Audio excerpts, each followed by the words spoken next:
Hello everyone, in this video I will give you information about the clinical features of acute epiglottitis.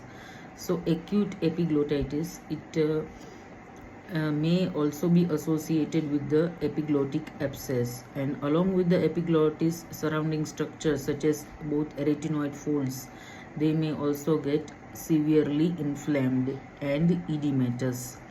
So clinically, what are the symptoms? Symptoms includes the fever, high grade with chills associated with the severe throat pain, inability to swallow or difficulty in deglutition, sore throat, breathing difficulty due to the upper airway obstruction, and in severe cases when the edema is severe and abscess is there, it may result in the respiratory arrest, hypoxia, and respiratory failure, and it may create an emergency, and emergency airway, it has to be secured either by endotracheal intubation. Sometimes it is very difficult in such cases because of the severe edema of the supraglottic structures obscuring the normal airway anatomy. In such cases, surgical airway such as emergency tracheostomy, it might be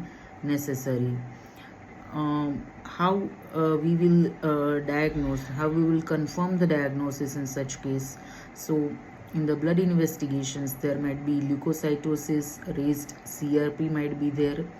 So features of infection, we may do the X-ray of the local part, and we may confirm the diagnosis with the CT neck, preferably contrast enhanced CT neck, which shows the inflamed or edematous supraglottic structures or presence of the abscess, and may also be helpful for for differentiating it from other lesions affecting the upper airway, such as any tumor or mass. So CT neck is very helpful, and direct laryngoscopy, it will give more idea, and it is also helpful in collecting the presence of pus culture, and simultaneously we may also send the blood cultures.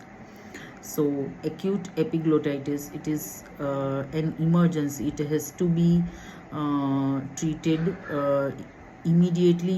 Emergency airway, it has to be secured.